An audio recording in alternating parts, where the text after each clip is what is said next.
அனைவருக்கும் இனிய வணக்கம். நான் உங்கள் மதுரை ராமகிருஷ்ணன்.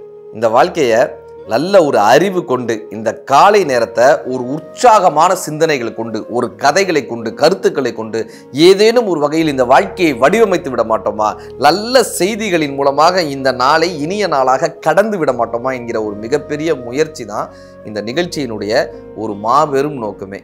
இப்போ நிறைய என்ன தெரியுமா சார் ஆயிடுச்சு, இந்த வாட்ஸ்அப் ஸ்டேட்டஸாக இருக்கட்டும், இந்த ஃபேஸ்புக்கில் போடக்கூடிய ஸ்டேட்டஸாக இருக்கட்டும், என்ன தெரியுமா ஆயிடுச்சு, புலம்பல்களாக மாறிடுச்சு சார்.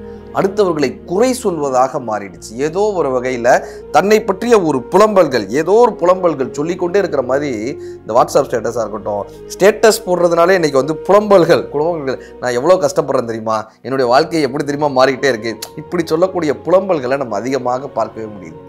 இல்லைன்னா யாரையாவது ஒருத்தரை பற்றி குறை சொல்வதாக சில பேர் ஸ்டேட்டஸ் வந்துக்கிட்டே இருக்கும். இப்போ என்னப்பா அர்த்தம்னாங்க, ரோஜாவை பற்றி நாம் எந்த குறையும் சொல்ல முடியவில்லை என்கிற காரணத்தினால் அதன் முட்களை பற்றி பேசி கொண்டிருக்கிறோம்னு கவிக்கோ ஐயா சொல்லுவார். அந்த முல்லை பற்றி ஏன்பா பேசுகிறோம், ரோஜாவில் இருக்கிற முல்லை பற்றி ஏன் பேசுகிறோம்னா, ரோஜாவினுடைய அழகை ரசிக்க தெரியாதவர்கள் தான் முல்லை பற்றி குறை சொல்லி கொண்டிருப்பார்கள். நமக்கு ஏற்படக்கூடிய தோல்வியை ஆணியாக நினைத்தால் உறுத்தும். நமக்கு ஏற்படக்கூடிய தோல்வியை, பிரச்சனையை ஆணியா நினைச்சா உறுத்தும், ஏனியா நினைச்சா உயர்த்தும் அப்படின்னு. இல்லையா, நம்ம என்ன பண்ணிடுறோம், பிரச்சனைகளை மட்டுமே சிந்திச்சுட்டு இருக்கோமே தவிர அந்த பிரச்சனையை கூட எவன் ஒருவனால் வாழ்க்கையாக மாற்றிக்கொள்ள முடியுமோ அவங்க ஜெயிச்சிருவாங்க சார். ஒரு ஊர்ல ஒரு துறவி வந்திருக்காரு. நம்மளால போய் துறவியை வணங்கினான்.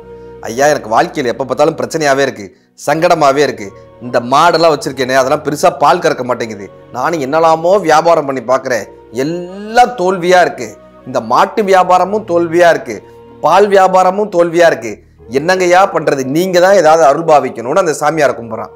இப்போ அந்த துறவி பார்த்தாரு, இவனை பார்க்க பாவமாக இருந்துச்சு, ரொம்ப கஷ்டப்படுறான், இத்தனை பிள்ளைக்குட்டி வச்சுருக்கான், இனிமே உனக்கு வந்து மாடுகள் அதிகமாக பால் கறக்கும்பா, மாட்டு வியாபாரம் அப்படி சிறப்பாக நடக்கும்பா, பால் வியாபாரம் உனக்கு ரொம்ப சிறப்பாக நடக்கும், என்னுடைய ஆசீர்வாதம்ட்டார்.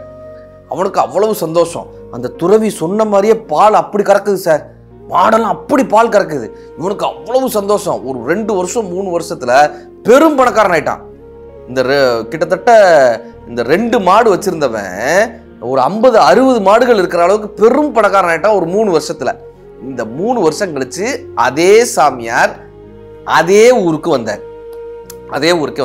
இப்ப வந்தவர் என்ன யோசிச்சாரு, இவன் பெரிய பணக்காரன் ஆயிட்டானே, தன்னை வந்து சந்திப்பான்னு ஆசைப்பட்டார். ஆனா இவன் வரவே இல்லை. இவர் வந்து பார்க்கறதுக்கு வரவே இல்லை. அவனுக்கு ஏகப்பட்ட வேலைகள்ல பணக்காரனால ஏகப்பட்ட வேலைகள் ஆயிட்டான். இவரை பார்க்க வரவே இல்லை. இப்ப இந்த சாமியார் என்ன பண்றாரு, அவரை பார்க்கறதுக்காக அவங்க வீட்டுக்கு போறாரு. என்ன, இவன் தான் வளர்ந்துட்டானேன்னு அவங்க பார்க்கறதுக்காக அவங்க வீட்டுக்கு போறாரு. வீடே மாறிடுச்சு சார், மாட மாளிகைகளா, அப்படி ஒரு பெரிய பணக்கார வீடு. இந்த சாமியார் அவனை பார்க்கறதுக்காக போறாரு. அவங்க வீட்டுக்காரமா வேகமா வராங்க, சாமியை வணங்குறாங்க. எங்க அவரன்னு நான் பார்க்கணுமே, ஆசீர்வாதம்லாம் பண்ணிட்டு போனேனே, அதுக்கப்புறம் என்னன்னு பேச்சே காணுமே, நான் வந்திருக்கேன், என்னை பார்க்கறதுக்கு கூட அவன் வரலையே. சாமி, அவர் வந்து வேலையா போயிருக்காரு, ஒரு நிமிஷம் இருங்க, நான் என் பையனை அனுப்பி விட்றேன்னு பையனை அனுப்பி விட்டாங்க. இவர் உட்காந்துருந்தார், ரொம்ப நேரம் காத்துக்கிட்டே இருந்தார். பையன் வந்து சொன்னா, அம்மா அப்பா ஏதோ ரொம்ப முக்கியமான வேலையில் இருக்காரா, அவர் அப்புறமா வந்து சாமியாரை பார்க்குறேன்னு சொன்னாருமா அப்படின்ட்டு பையன் போயிட்டான். இப்போ இந்த சாமியாருக்கு பயங்கர கோவம் வந்துருச்சுங்க. நான் ஆசீர்வாதம் பண்ணி தானே உன் வீடு எப்படி மாறிச்சு, ஏன்னா நான் ஆசீர்வாதத்தினால தானே உன் மாடு இவ்வளோ பால் கறந்துச்சு, 2 மாடு வச்சிருந்த நீ இன்னைக்கு கிட்டத்தட்ட 60 மாடு வச்சிருக்கேன்னா யாரா காரணம், என்னுடைய ஆசீர்வாதம் தானடா காரணம், இவ்வளவு பணம் வந்ததுக்கப்புறம் மாறிட்டேல நீன்னு அவர் என்ன பண்ணுறாரு, சபிச்சுட்டு போயிட்டாரு சார். இந்த 60 மாடு இனிமேல் உன்கிட்ட இருக்காதுடா, இனிமேல் உன்கிட்ட எப்பயுமே 2 மாடு தாண்டா இருக்கும், முன்னாடி இருந்த மாதிரி 2 மாடு தாண்டா இருக்கும், சபிச்சுட்டு போயிட்டார். இப்போ வந்தவனுக்கு அவ்வளவு பதட்டம். இவன் போய் சாமியாரை தேடுன்னு தேடுறான். அவர் போயிட்டார், ஊரை விட்டு கிளம்பி போயிட்டாரு. இவர்கிட்ட மன்னிப்பும் கேட்க முடியல, ரொம்ப போராட்டம், என்னடா ஆகுதுன்னு கலங்கி போய் உட்காந்துருந்தான். அவங்க மனைவி வந்தாங்க, கவலைப்படாதீங்க, சாமியார் சாபம் கொடுத்தாருன்னு நினைக்காதீங்க, அவர் வரந்தான் மறுபடியும் கொடுத்துட்டு போயிருக்காரு, மறுபடியும் வரந்தான் கொடுத்துருக்காரு. என்ன வரோன்னா, இப்போ இந்த 60 மாடு 2 மாடா மாறிடுச்சு. அவர் சபிச்சுட்டு போன உடனே 60 மாடு 2 மாடா மாறிடுச்சு. இது என்ன வரமா அப்படின்னா, ஒன்றும் இல்லை, இந்த 2 மாட்டை கொண்டு போய் மார்க்கெட்டில் சந்தையில் விற்றுருங்க அப்படின்ட்டு.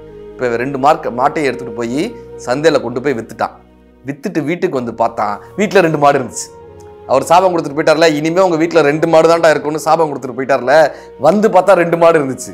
இவனுடைய பிஸ்னஸை டோட்டலாக மாற்றினான். தினம் 2 மாடாக கொண்டு போய் மார்க்கெட்டில் விற்றான், தினம் 2 மாடாக கொண்டு போய் சந்தையில் விற்றான்.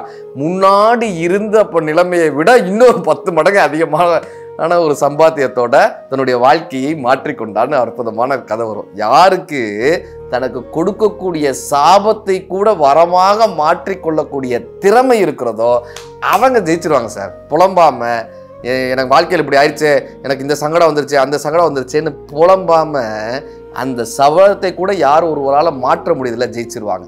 ஆதியில் ஆண்டவன் இந்த பூமியை படைத்தானே, ஆண்டவன் ஆசை போல் இந்த பூமி அமையலையே, ஆண்டவன் ஆசையே பொய்யாய் போய்விடில் மனிதர்கள் ஆசைகள் மெய்யாவது சாத்தியமா, தவறுகள் செய்துதான் நாகரிகம் பிறந்ததடி, தவறுகள் தவறு அல்ல, சரிவுகள் வீழ்ச்சி அல்ல, பாடம்படி பவளக்கொடின்னு ஒரு பாட்டில் வரும். சந்தோஷம் சந்தோஷம் அப்படின்ற பாட்டில் வரும்.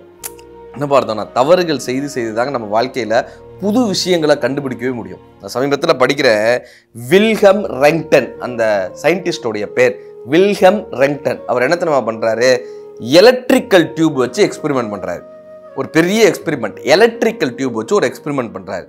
அந்த எக்ஸ்பெரிமெண்ட் பெரிய ஃபெயிலியர் ஆகுது. பெரிய காஸ்ட் எல்லாம் கொடுத்து இன்வெஸ்ட்மெண்ட் அதிகமாக போட்ட ஒரு எக்ஸ்பெரிமெண்ட் பெரும் ஃபெயிலியர். அதில் ஒரு திரவம் அவர் கையில் படுது. இந்த கையில் பட்டு ரிஃப்ளெக்ட் ஆகும்போது பார்க்குறாரு, அந்த திரவத்தின் மூலமாக அந்த ரேடியேஷன் என்ன பண்ணுதுன்னா சாலிட் சர்ஃபேஸஸை ஊடுருவி உள்ளே போகுது. சாலிட் சர்ஃபேஸஸை ஊடுருவ முடியுது, எலும்புகளை ஊடுருவ முடியல, எலும்புக்குள்ளே ஊடுருவ முடியல கைகளில். அப்போதான் அவர் யோசிக்கிறாரு, இது என்னப்பா ஒரு வித்தியாசமான ரேஸாக இருக்கேன்னு அந்த வில்ஹம் ரெங்டன் கண்டுபிடிச்சது தான் இன்னைக்கு எக்ஸ்ரே அப்படின்னு சொல்கிறோம்ல. இந்த எக்ஸ்ரேயினுடைய கண்டுபிடிப்பு எப்படி வந்துச்சுன்னா, எலக்ட்ரிக்கல் டியூப்ன்ற ஒரு பெரிய எக்ஸ்பெரிமெண்ட்டோடைய ஃபெயிலியர் எக்ஸ்ரேன்ற ஒரு புது விஷயத்தை அவருக்கு காட்டி கொடுத்துச்சு. புது விஷயத்தை இன்னைக்கு காலம் கடந்து இந்த எலும்புகளை பற்றி இது ஃப்ராக்சர் ஆயிருக்கா, இது சரியா இருக்கா, எலும்பை பார்க்கறதுக்காக நம்ம யூஸ் பண்றோமே எக்ஸ்ரே, இந்த எக்ஸ்ரேன்றதே ஒரு தோல்வியிலிருந்து வந்த வேறு ஒரு கண்டுபிடிப்பாகத்தான் இந்த எக்ஸ்ரே வந்ததான். அப்ப இந்த வெற்றின்றதும் தோல்வின்றதும் நாம் வகுத்து கொள்ளக்கூடிய எல்லை. ஆனால் இந்த பிரபஞ்சம் எதை நினைக்கிறதோ அதை சரியான முறையில் நிறைவேற்றிக் கொள்கிறது. இந்த உண்மை புரிந்த நாள் இந்த நாள் மட்டுமல்ல, எல்லா நாளும் இனிய நாள் தான். நன்றி.